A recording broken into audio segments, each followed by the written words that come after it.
Hello students, in this video I am going to analyze a parajumble odd one out question of CAT 2020 slot 1. In order to solve this question, first let us try to form a paragraph by trying to put the sentences together. And once we identify the relationship among the sentences given here, then we will be able to identify the topic of the paragraph. Once the topic of the paragraph is identified, then we can identify the sentence that does not relate to the topic, and that sentence would be the odd one out.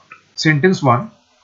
Talk was the most common way for enslaved men and women to subvert the rules of their bondage to gain more agency than they were supposed to have.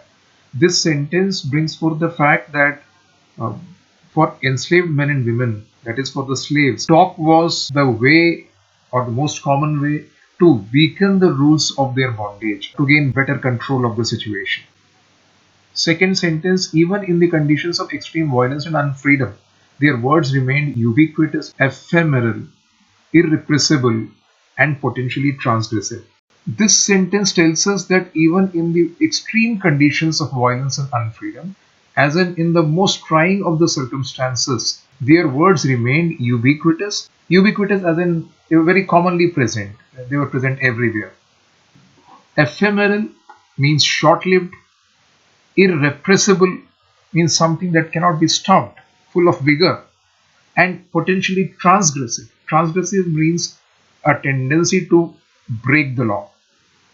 So this sentence basically describes the nature of their talk and dialogues. Slaves came from societies in which oaths, orations, and invocations carried great potency, both between people and as a connection to the all-powerful spirit world. This sentence brings to light where the slaves came from, what kind of societies they came from, and what kind of potential they had. So basically, it gives us their background. Sentence 4. Freedom of speech and the power to silence may have the preeminent markers of white liberty in colonies. But at the same time, slavery depended on dialogue. Slaves could never be completely muted. This sentence brings to light two things. One, it introduces white liberty in colonies. So it introduces colonies. Second, it brings forth the idea that slavery depended on dialogue and slaves could never be completely muted, as in they could never be completely silenced. Sentence 5. Slave owners obsessed over slave talk, though they could not control it, yet feared its power to bind and inspire for everyone as everyone knew oaths, whispers, and secret conversations bred conspiracy and revolt. Sentence 5 simply tells us that slave owners developed a sort of obsession towards slave talk because they knew that it could result in conspiracy and revolt, and slave owners could have a problem because of that, or they could lose power. Having understood all the sentences, let us now try and identify a probable sequence. Let's pay some close attention to what is mentioned in sentence 2. Sentence 2 says their words didn't stop or could not be suppressed even when it could have been suppressed. Therefore, this aptly extends the idea that they could never be completely muted, not even in the extreme circumstances. They could never be completely muted is mentioned in 4, and therefore 2 should follow 4. In a way, 2 explains 4.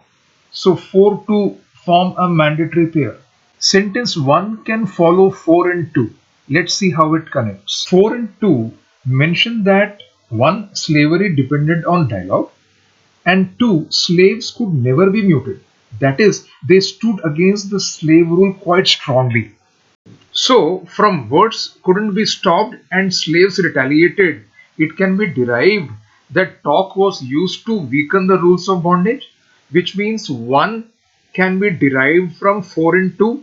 So, the sequence then can be 4, 2, 1. Sentence 5 mentions that slave owners obsessed over slave talk. Just think about it.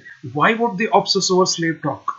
There is enough background for this in 4, 2 and 1, which basically establishes the point that slaves used talk in order to weaken the rules of their bondage. They retaliated, they couldn't be muted. This gives an obvious reason for slave owners to be obsessed over slave talk.